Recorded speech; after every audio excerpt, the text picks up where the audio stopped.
Iran's supreme leader is running out of time, and the people that are closest to power, they are already planning their escape. Well, tonight, Iran feels different. Not calm, not controlled, but tensed, angry, and dangerously unstable. You're watching Times XP. It's me, Dhriti Atri. Across cities and towns, voices are rising, prices are soaring, jobs are disappearing, and patience has run out. This is not just another protest wave, it feels personal, it feels final. Here's the part that changes everything.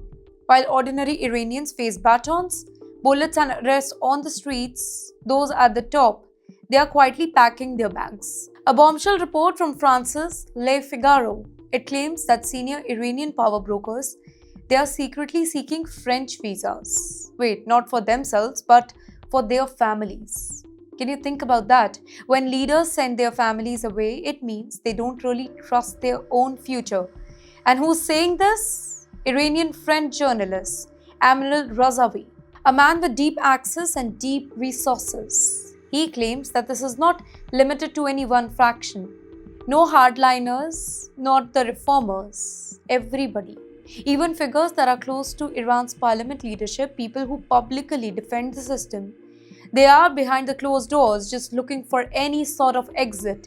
Now, this is not preparation, this is panic. Let's go to the streets now because that's where the real story is unfolding. Protests have turned violent and deadly. 2 police officers are dead, dozens of protesters have lost their lives. Funerals are becoming rallies, rallies are becoming confrontation, and confrontation are spiraling out of control. This is no longer about inflation alone. This is about dignity, fear, survival. And then comes the international pressure, of course. From Washington, US President Mr. Donald Trump voices support for the protesters. From Tel Aviv, Israeli Prime Minister Benjamin Netanyahu, he sends a clear signal. Now for Tehran, this is the worst case scenario. Internal revolt plus external encouragement. The regime sees this not as a protest anymore, this is an existential threat. And Iran's response? Warnings, threats, crackdown. That's what they know. State media talks tough. Security forces tighten their grip. Officials promise zero tolerance. But here's the contradiction.